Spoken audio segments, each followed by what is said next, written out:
A new fire investigator has been working for the Des Moines Fire Department for the last few months, and so far this four-legged teammate has proven he belongs. Local 5's Mary Sugden joins us with his impact. Stephanie, Yahtzee, the arson dog, started mid-May for the department, and his handler tells me he's not only helping to clear cases, but boost morale at the same time. Yahtzee's your typical 2-year-old black lab until it's time to get to work.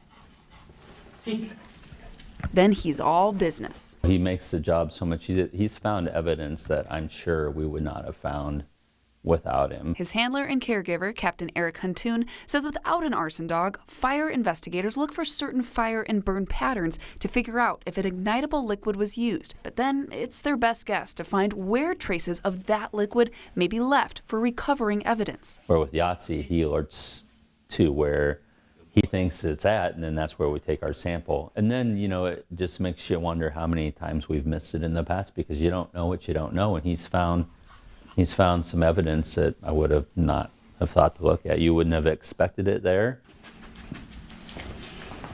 Seek.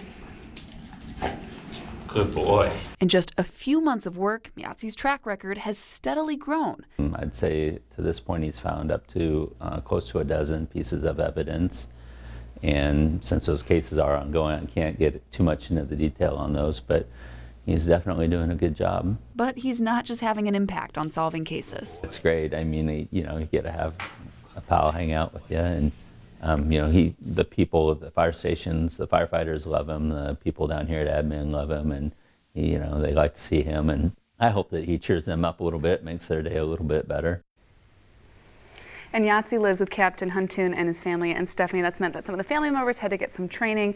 Like specifically for when he eats, he only eats out of people's hands. That's because kind of his training and food, they're so interwoven. He basically has to kind of smell that incendiary every time he eats. But Captain Huntoon assures us that he's very much a loved member of their family. 100% a good boy. Yes, Look at that. Can confirm. Oh, absolutely. All right, Mary, thank you.